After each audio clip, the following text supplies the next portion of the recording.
अरे का ये लजवंती के माई। अरे का रे खदरुआ बहू। अरे बहिनी घसिया छोलबू कि जाबू कुंभऊ नहाय। ए बिलियानु देखत हूँ बूढ़िया रड़वा के नाते हमें तुहाँ जाए के मौका कहाँ मिलत बा। अरे आजकल के बुढ़िया ते तनी पाप करत हईन तनी पाप करत हईन।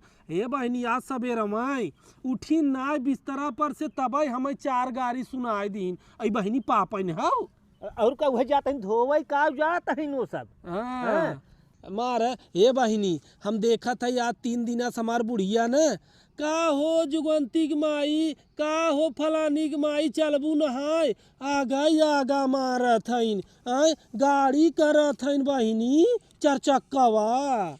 और ये पैदल जाए परत गाड़िए पहलन रखवाई देता है। हाँ बहिनी जही बूढ़ा ना तही ये बहिनी करे का बा आओ एक बात पड़ जाई खटिया पे हे पतो हैया आई रच के तेल सार देते गोड़वा दबाई देते बहुत थक गई है। अरे राण तू गई रहू पाप धोवई तो का करे थक के आऊ है। ये बहनी जाए दे नहाय धोई क्या बतहिन यही बहाने गोड़ मोड़ दबाई खमा तो हम पुण्य ले लिए का करब। अरे जाय दे तू बहिनी नहीं। सब बुढ़िया पुण्य दबावे ढोकर दबावे दे नाही पगली देख है कुछ जमन देखी तमन हमारा तोहरे पतो लड़के बच्चा सीखी रे।